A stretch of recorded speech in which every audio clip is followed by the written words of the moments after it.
Bonsoir et bienvenue dans votre édition C'est bien ici.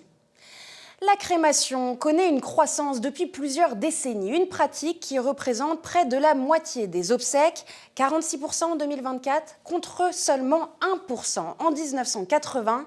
Selon Format de René Elkaïm et Pascal Thine, vous propose de revenir sur les pratiques funéraires anciennes et actuelles.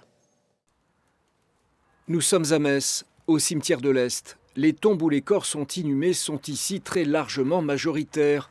Mais depuis quelques années, des pratiques mortuaires différentes traversent la société française. La crémation prend peu à peu sa place. C'est un phénomène qui touche la France avec 45% de progression sur 10 ans. Dans la région Grand Est, c'est 53%. Et à Metz, c'est 60% d'augmentation sur ces 10 dernières années. Stèle funéraire où l'urne est déposée et jardin du souvenir où les cendres sont dispersées prennent doucement place dans les cimetières. Ça nous soulage plutôt, pour être franc, puisque surtout sur des cimetières urbains, nous sommes limités par la place. Effectivement, la crémation suppose de réaménager des columbariums, mais qui prennent beaucoup moins de place que les tombes. Alors, pour faire face à cette demande de crémation, il a fallu s'adapter. Les crématoriums sont apparus, parfois sur les lieux mêmes des cimetières.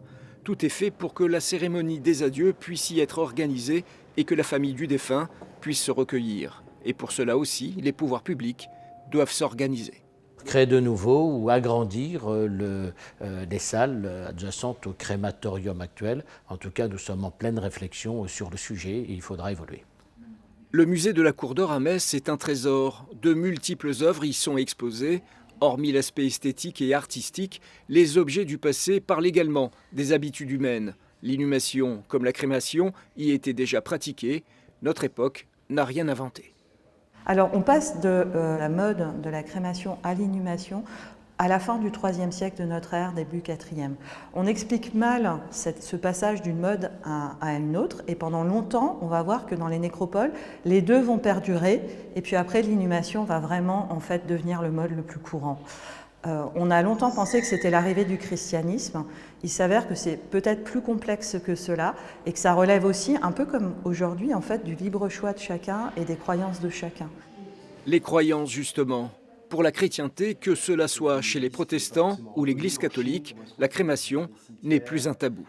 L'Église n'a rien contre la crémation.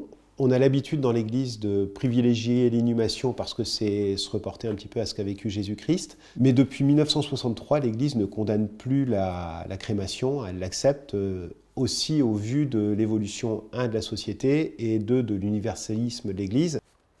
Du côté du judaïsme, la position, elle, reste inchangée. Alors la raison pour laquelle la crémation est strictement interdite, c'est que les corps ne nous appartiennent pas. Dieu nous donne un corps, nous a donné une âme. Lorsque l'âme quitte le corps, nous devons restituer à Dieu et donc à la nature, puisque la nature représente Dieu si on peut dire, le corps dans son intégralité. Donc la crémation, c'est une interdiction stricte et absolue. Pour l'islam également, la crémation est interdite. En France, la loi légalisant l'incinération date de 1887.